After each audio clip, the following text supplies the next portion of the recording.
नाज़रीन, सन में निगरान हुकूमत पारां अवाम के रिलीफ ॾियण लाइ पेट्रोलियम शयुनि समेत आम वाहिपे जी शयुनि जे अघनि में लाथ बावजूद दुकानदारनि अघनि में कंहिं बि क़िस्म जी का बि लाथ नाहे कई, जंहिंजे करे ग़रीब मिसकीन पोरियत माण्हुनि खे को बि रिलीफ नाहे मिली सघियो। रिपोर्ट कयो आहे सागर सोलंकी। हिन महांगाई जे घाणे में पीढ़ियल अवाम के निगरान हुकूमत पारां पेट्रोलियम शयुनि समेत आम वाहिपे जी शयुनि जे अघनि में लाथ जो ऐलान करे रिलीफ ॾियण जी दावा कई आहे, पर उन रिलीफ ॾियण वारे ऐलान ते अमल थींदो नज़र न पियो अचे। आम वाहिपे जे शयुनि जा अघ उहे साॻिया ई आहिनि। सन शहर समेत आसपास जे दुकानदारनि निगरान हुकूमत जे रिलीफ ॾियण वारे हुकुमनि खे हवा में उॾाईंदे आम वाहिपे जे शयुनि जे विकिरो में कंहिं क़िस्म जी का बि लाथ नाहे कई, जंहिंजे करे ग़रीब मिसकीन पोरियत माण्हुनि जूं परेशानियूं साॻियूं ई आहिनि ऐं उन्हनि जे लाइ अॼु बि पंहिंजनि बचनि खे ॿ वेला मानी ॾियण बि ॾींहों ॾींहुं मुश्किल थींदो पियो वञे।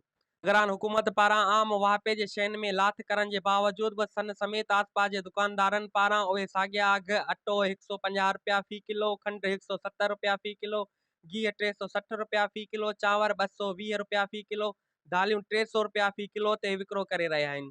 जॾहिं त साइन भाॼियुनि में बि आवाम खे रिलीफ नाहे। भिंडी 200 रुपया, पटाटो 120 रुपया, गोभी 150 रुपया फ़ी किलो समेत फ्रूटनि जा अघ बि आसमान सां ॻाल्हियूं करे रहिया आहिनि।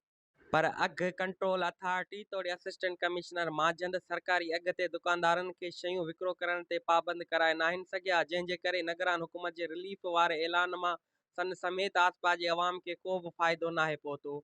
सन शहर जे पोरियत माण्हुनि आवाज़ टीवी न्यूज़ सां ॻाल्हाईंदे चयो त साईं ॾाढी महांगाई थी वई आहे, बेरोज़गारी वधी वई आहे, न को गुज़र आहे न को सफ़र आहे। ग़रीब माण्हू ॾाढो तंगी जो वक़्तु पियो हले, कंहिंखे महांगाई चोट चढ़ी पई आहे, का शइ नथी लहे। जो लाइन ही कोन आहे साॻियो रेट पाइजनि, साॻियो रेट पाइजनि, ग़रीब साॻियो हज़ार फ़ाइदो कोन पियो आहे। फ़ाइदो ज़रो बि कोन पियो आहे। आनो उहा ई असांजी मुसीबत आहे। सन में त महांगाई, हर शइ महांगी आहे, अटो खंडु हर शइ महांगी आहे, तेल बि महांगो आहे, माण्हू परेशान आहिनि।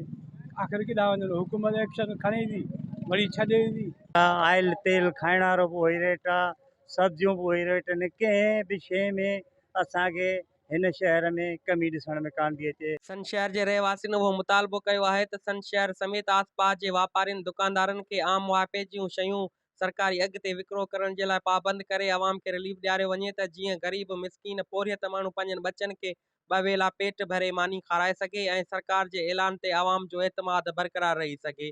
सागर सोलंकी, आवाज़ टीवी न्यूज़ सन।